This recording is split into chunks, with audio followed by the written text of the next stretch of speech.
Subscribe کیجیے ہمارے channel نور رضا کو اور بیل آئیکن کو پریس کیجیے جس سے آپ کو ہماری نیو ویڈیو کی نوٹیفیکیشن ملتی رہے۔ اے خاتون جنت کی کنیزوں، آج ہماری بچیاں بڑی ہو کر پتلے لباس پسند کرتی ہے، چھوٹی آستین کے کپڑے پسند کرتی ہے۔ کیوں؟ بچپنے سے ہم ان کو وہی پہنا رہے ہیں، بچپن سے وہی شوق ہے، اس لیے کہ تربیت بڑھتی جاتی ہے تو شوق بھی بڑھتے جاتے ہیں، اور بچپنے ہی سے تربیت جو ہوتی ہے نا تو وہ فکر پروان چڑھتی ہے۔ سیدہ فاطمہ الزہرا 4 سال کی بچی ہیں، ان کی امی جان بہت مالدار تھی، سیدہ خدیجہ الکبریٰ ملکہ تجار کہلاتی تھی۔ 4 سال کی فاطمہ الزہرا کے لیے قیمتی زیور خرید کر کے لائے۔ حضور علیہ السلام سے عرض کیا، یا رسول اللہ، ہم فاطمہ کو اپنے ہاتھوں سے زیور پہنائیں گے۔ حضور نے زیور پہنائے اپنی بیٹی کو، 4 سال کی بیٹی کو۔ سیدہ خدیجہ نے زیور پہنائے، دونوں نے مل کے پہنایا۔ سیدہ کا نصیبہ کیا تھا، کیسے باپ کی بیٹی تھی۔ میرا تو دل ہی نہیں بھرتا کہ ان کو کس القاب سے یاد کروں، میرا دل تو چاہتا ہے کہ اللہ میرے لیے کچھ ایسے الفاظ عطا کر دے، کبھی وہ الفاظ دے دے کہ میں سیدہ فاطمہ الزہرا کی صحیح تعریف کو کسی انداز سے عرض کر سکوں۔ حق تو کوئی ادا نہیں کر سکتا، حق تو ادا کرنا کسی کے بس میں ہے ہی نہیں۔ سیدہ فاطمہ زمین پر یوں ہے جیسے عرش پر فرش، فرش کے اوپر عرش آ گیا ہے، عرش فرش کے اوپر آ گیا ہے۔ 4 سال کی ہے، 4 سال کی بچیاں کیا ہوتی ہے، 4 سال کی بچیوں کو شعور کیا ہوتا ہے، لیکن ماں باپ کی گود کتنا مقدس بناتی ہے۔ ماں باپ نے مل کر زیور پہنائے۔ سیدہ فاطمہ گھر سے باہر نکلی اور تھوڑی دیر کے بعد اندر آئی، سارے زیورات غائب ہیں، سارے زیورات غائب ہیں۔ ماں باپ نے ننھی سی بچی کو دیکھ کر پوچھا، فاطمہ بیٹی اتنے شوق سے تیری امی نے زیورات لائے تھے، کیا کیا؟ سیدہ فاطمہ نے 4 سال کی عمر میں عرض کیا، بابا جان میں نے سوچا زیور تو پہن چکی ہوں، کسی غریب کا بھلا ہو جائے، تو میں نے اس کی جھولی میں سارے زیورات ڈال دیے کہ زیور پہن کے ملنا کیا ہے۔ 4 سال کی عمر میں جس کی سخاوت کا عالم یہ ہے، 25 سال کی عمر میں اس کی سخاوت کا عالم کیا ہوگا۔ یہ تربیت کا گھر کا اثر ہے۔ سیدہ نے آنکھ کھول کر کے دیکھا تھا کہ میرے بابا نے کبھی کسی سائل کو خالی نہیں لوٹایا۔ سیدہ نے دیکھا تھا یہاں آنے والا کبھی خالی نہیں جاتا، خود بھوکے رہ کر دوسروں کو کھلایا جاتا ہے۔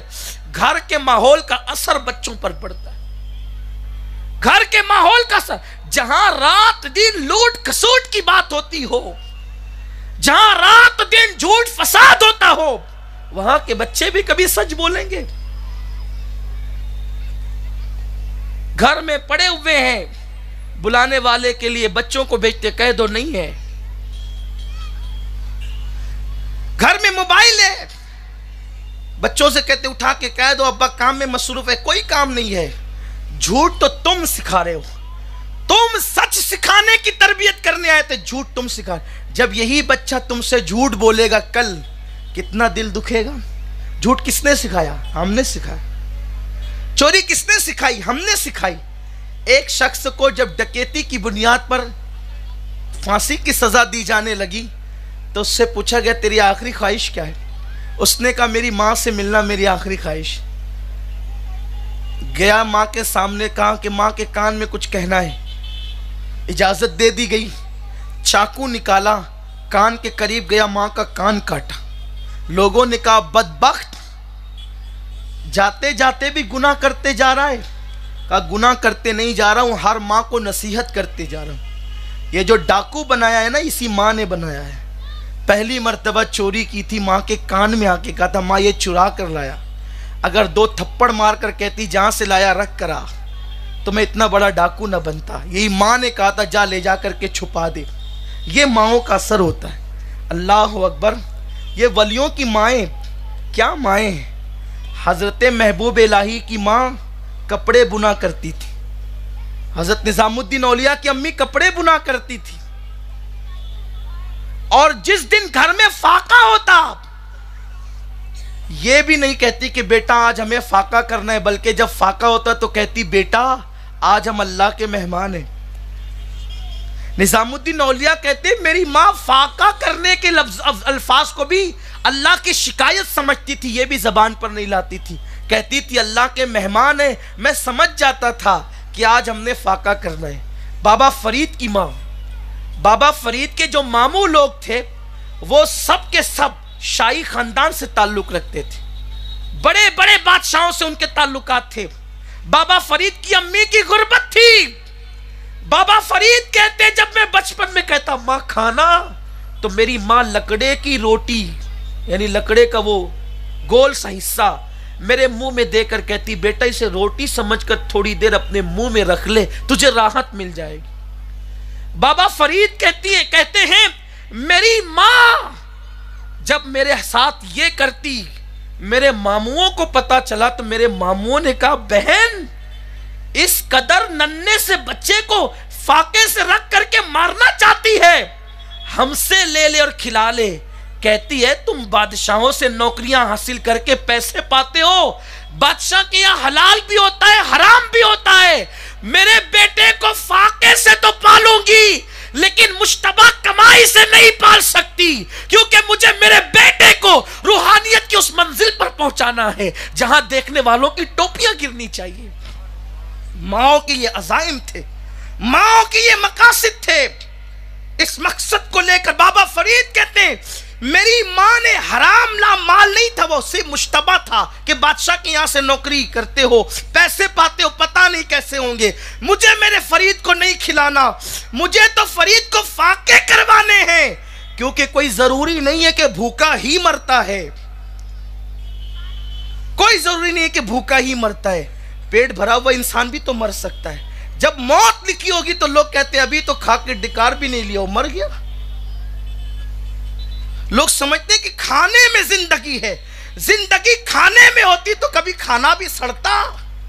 ارے جب کھانے کو موت آتی ہے تو کھانے میں کیا خاک زندگی ہے؟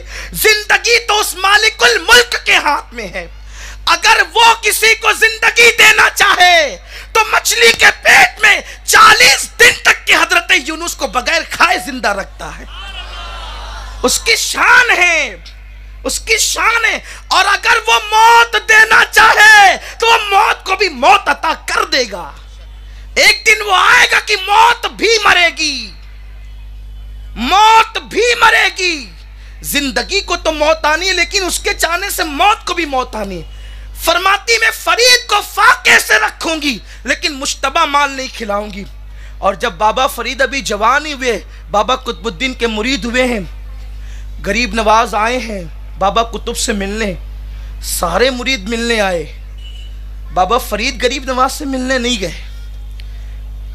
ماں نے کیا بنایا؟ ماں کیا بناتی ہے اور ماں کیا بنا سکتی ہے؟ غریب نواز جب دلی آئے، بابا قطب الدین کا ہر مرید دادا پیر سے ملنے آیا، بابا فرید نہیں آئے۔ غریب نواز کہتے قطب ایک شہباز کی خوشبو آ رہی، اسے چھپایا کہاں ہے تمہیں؟ ایک شہباز کی خوشبو آ رہی، چھپایا کہاں ہے؟ کہا حضور سب تو آئے ہیں، بس وہی کمرے میں ہے اور وہ جس وقت چلے میں مصروف ہے، اس کا نام فرید الدین ہے، فاروقی خاندان سے تعلق رکھتا ہے۔ کہا چل مجھے لے کر وہاں۔ غریب نواز وہاں تک چل کر گئے۔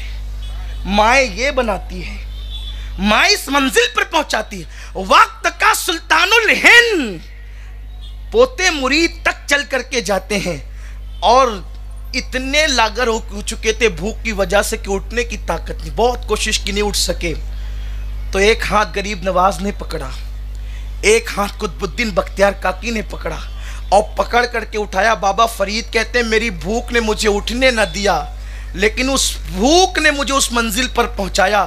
جب دونوں نے پکڑ کے اٹھایا تو یوں لگتا تھا کہ میرا سر گویا کہ آسمان کو چھوتا۔